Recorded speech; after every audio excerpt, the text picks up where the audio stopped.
Bismillahirrahmanirrahim. Assalamu alaikum. Wie geht es Ihnen? Mir geht es gut und Sie? Ich heiße Syed Mohammad Riyazul हक, मेरा नाम सैयद मोहम्मद रियाजुल हक है और आज के लेक्चर में जो है वो आज के वीडियो में हम बात करेंगे इनडेफिनेट आर्टिकल की। लास्ट वीडियो में हमने एक वीडियो बनाई थी जिसमें हमने बात की थी डेफिनेट आर्टिकल यानी कि bestimmten article. Today we will talk about अनबेस्टिम्प्टेन आर्टिकल या इनडेफिनेट आर्टिकल की। इंग्लिश में हमारे पास इनडेफिनेट आर्टिकल को कहने के लिए दो वर्ड्स हम यूज़ करते हैं, आ और एन, और दोनों की मीनिंग जो है वो आती है एक की। जिस तरीके से आपने कहना है कि दिस इज़ अ पेन, तो आ आपने यूज़ करना है।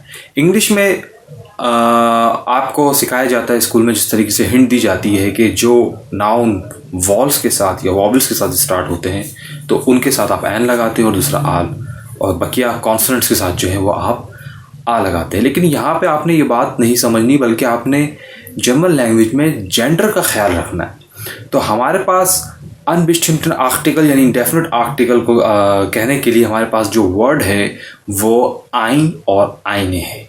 आइन और आइने हैं। इनकी मीनिंग्स क्या आती है? एक। तो इंग्लिश में भी आप अपने जहन में रखिए, जो मीनिंग्स आ रही है वो एक आ रही है। तो मिसाल के तौर पर अगर मैं कहना चाहता हूँ दिस इज़ अ बुक, तो डस इज आइन बुख। तो यहाँ पे जेंडर को आप जहन में रखेंगे, जिस तरीके से जर्मन लैंग्वेज में जो है वो 3 जेंडर्स हैं। मस्कुलिन जो वर्ड हम यूज़ करते हैं, अगर डेफिनेट आर्टिकल की बात करें तो हम यूज़ करते हैं डेख, डे ए एख।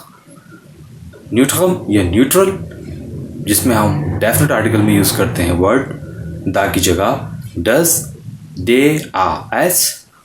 फेमिनिनम या फेमिनिन जो कि हम यूज़ करते हैं डी, डे ई ए।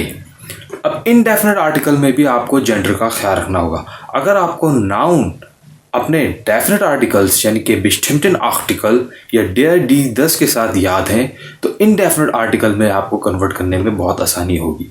तो इनडेफिनेट आर्टिकल में भी हम जेंडर का ख्याल रखेंगे। जो मस्कुलिन नाउन है उनके लिए हम यूज़ करेंगे इनडेफिनेट आर्टिकल, जो वर्ड यूज़ करेंगे एक को कहने के लिए जो लफ्ज़ यूज़ करेंगे आइन, ए ई एन आइन। आसान हो गया। सिमिलरली जो न्यूट्रल नाउन है उसके साथ हम इनडेफिनेट आर्टिकल जो यूज़ करेंगे वो भी आइन है। क्या है? आइन, ए ई एन। तो सिर्फ और सिर्फ फेमिनिन जेंडर वाले नाउन के साथ हम इनडेफिनेट आर्टिकल्स या अनबेस्टिम्प्टेन आर्टिकल आइने यूज़ करेंगे, ए ई एन ए, आइने, आइने, आइने इस्तेमाल करेंगे। तो आसान हुआ कि हमारे पास जो है यहाँ पे इनडेफिनेट आर्टिकल या अनबेस्टिम्प्टेन आर्टिकल को कहने के लिए 2 वर्ड्स हैं, और मस्कुलिन और न्यूट्रल। अगर आपके नाउन का जेंडर है मस्कुलिन न्यूट्रल तो सिंपली आप दोनों के लिए आइन यूज़ करेंगे, और अगर आपके नाउन का जेंडर जो है वो फेमिनिन है तो उसको कहने के लिए आप उससे पहले अपने नाउन से पहले जो है वो आइन यूज़ करेंगे। अब मेरा आपसे एक सवाल है, अगर आपका नाउन प्लूरल है यानी कि एक से ज़्यादा है तो आप इनडेफिनेट आर्टिकल में कौन सा वर्ड यूज़ करेंगे? आइन यूज़ करेंगे या आइने?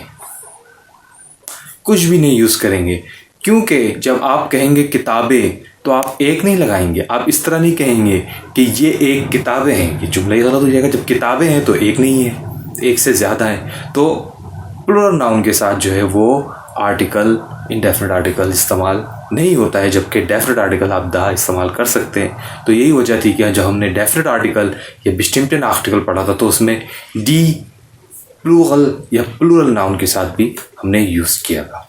इसकी थोड़ी सी मिसाल आप जहन में रखना। मिसाल के तौर पर आपके पास आपने कहना है एक कंप्यूटर। आपको पता है कि कंप्यूटर जो है वो एक मस्कुलिन नाउन है, तो आप कहेंगे आइन कंप्यूटर। आपने कहना है एक ऑटो, एक गाड़ी। आपको पता है कि ऑटो जो है उसका जो जेंडर है वो न्यूट्रल है, तो आप कहेंगे आइन ऑटो। सिमिलरली आपने कहना है एक बैग, बैग यानी ठाचे, ठाचे। तो ठाचे यानी बैग, आपको पता है इसका जेंडर जो है वो फेमिनिन है, तो आप यूज़ करेंगे आइने ठाचे, आइने ठाचे। और प्लूरल के लिए कुछ भी यूज़ नहीं होता, आप सिंपली ठाशन कह देंगे। अगर बैग्स एक से ज़्यादा बैग्स है तो ठाशन कह देंगे। यानी आपने कहना है कि दिस इज़ अ कंप्यूटर, तो das ist ein Computer। आप कहना चाहते हैं this is a pencil, das ist ein Bleistift। तो जितने सारे नाउन आपने आर्टिकल के साथ याद किए हैं उसमें से आप आर्टिकल को उसके यानी कि जेंडर को समझते हुए आइन और आइने लगा सकते हैं। तो इस तरीके से ये जो है आपका इनडेफिनेट आर्टिकल जो है बहुत आराम के साथ जो है आप इस पर जो है वो इसको सीख सकते हैं और इसके एक्सपर्ट बन सकते हैं। तो आइन कंप्यूटर, आइन हेफ्ट, 10 हेफ्ट होता है तो आइन हेफ्ट, 10 ऑटो होता है तो आइन ऑटो इंडेफिनेट आर्टिकल में। इसी तरीके से आइने लेगरिन फीमेल टीचर, क्योंकि फीमेल जेंडर है। डी लेगरिन कहते हैं तो यहाँ पे आइने लेगरिन कहना होगा। डी ताशे कहते हैं डेफिनेट आर्टिकल से, तो यहाँ पे आप क्या कहेंगे, आइने ताशे कहेंगे।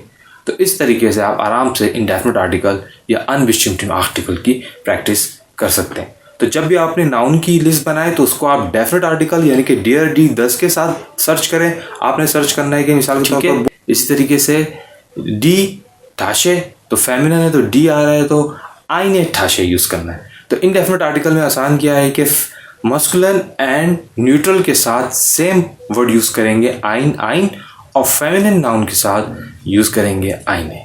आई hope you will understand and like this. Subscribe to my channel and comment and share. फिर मिलेंगे इंशाल्लाह नए लेक्चर के साथ, नए टॉपिक के साथ। ऑफ विडर्स एंड अल्लाह हाफिज़।